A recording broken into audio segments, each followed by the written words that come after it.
చేసినాక కూడా రెవెన్యూ రిసీట్లకు వెళ్ళి రెవెన్యూ ఎక్స్పెండిచర్ తీసేసినాక మేము దిగిపోయిన నాడు 5,944 కోట్ల రెవెన్యూ సర్ప్లస్తో అప్పచెప్పినాం. అందుకే నేను అనేది ఇప్పటి నుంచి ఎవరైనా తప్పుడు కూతలు కూస్తే మేమేదో వాళ్ళు కనీసం వడ్డీలు కట్టలేక అప్పుల పాలైపోయి జీతాలు ఇవ్వలేక అంటే అయితే మీకు బడ్జెట్లో ఏం పెట్టినో అదన్న తెలియదు. మీరు పెట్టిన బడ్జెట్లో ఏముందో మీకే తెలియదు. మీ రెవెన్యూ మంత్రి పెట్టింది ఇప్పుడు లెక్క, నేను చెప్పింది కాదు. మీ ఫైనాన్స్ మినిస్టర్ పెట్టిన లెక్క ఇది. డిప్యూటీ సీఎం పెట్టిన లెక్క మొన్న బడ్జెట్లో 5,944 crore అన్ని ఖర్చులు పోను, రాష్ట్ర సొంత రెవెన్యూ సొంత ఆదాయం మైనస్ జీతాలు భత్యాలు వడ్డీలు సబ్సిడీలు పోతే మిగులు ఉంది అని చెప్తా ఉన్నారు. మరి మీరు ఎందుకు ఈ తప్పుడు కూతలు కూస్తున్నారు? నేను ఇంకొక మాట ఇక్కడ చెప్తా ఉన్నా. ఎంత గోబెల్స్ మాటలు అంటే ఇంత పెద్ద ఎత్తున సర్ప్లస్తో అప్పచెప్పిపోతే చిల్లర మాటలు.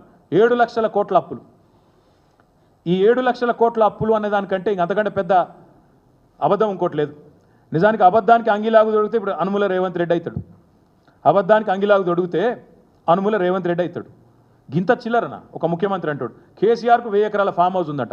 నువ్వు ముఖ్యమంత్రివా లేకపోతే రియల్ ఎస్టేట్ బ్రోకర్వా? నాకు తెలియక అడుగుతా.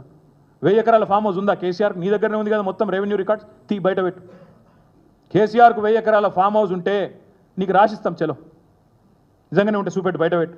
సిగ్గు శరం ఏమైనా అనుకుంటారేమో అనే ఇంగితం ఏది లేదు.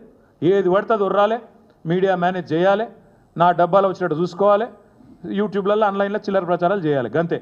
7 లక్షల కోట్లు కూడా అసలుంటిదే చిల్లర ప్రచారం. మళ్ళొక్కసారి చెప్తా ఉన్నా, తెలంగాణ ప్రభుత్వం ఈరోజు మీకు ఒక మాట స్పష్టంగా చెప్పాలి. ముందు ఏ రాష్ట్రమైనా తన యొక్క ఆస్తులు అప్పులు రెండిటి పరిగణలోకి తీసుకొనే అప్పిచ్చేవాడు అప్పిస్తాడు. ఆ రాష్ట్రం యొక్క పరపతి ఏందని బట్టి దాన్ని డెట్ జిఎస్డిపి రేషియో అంటారు. అప్పు మరియు మీ జిఎస్డిపి, మీ రాష్ట్రం యొక్క స్థూల ఆదాయం, ఈ రెండిటి పరిమాణాన్ని తీసుకొని నిష్పత్తి తీసుకొని దాని ఆధారంగానే ఎవడన్నా అప్పిస్తాడు. ఇవాళ తెలంగాణ భారతదేశంలోనే హైయెస్ట్ ఫిజికల్ ప్రూడెన్స్ ఉన్న రాష్ట్రాల్లో తెలంగాణ ఒకటి. అత్యల్పంగా డెట్ జిఎస్డిపి ఉన్న రాష్ట్రాల్లో కింది నుంచి ఉంటాం మనం 4వ 5వ స్థానంలో. మీరు చూడండి ఒక్కసారి కాంగ్రెస్ వాళ్ళ లెక్క. పంజాబ్ రాష్ట్రం మొన్నటిదాకా వీళ్ళే పరిపాలించి రాప్ కంటే ముందు అక్కడ డెట్ జిఎస్డిపి రేషియో 44.1%. మొన్నటిదాకా కాంగ్రెస్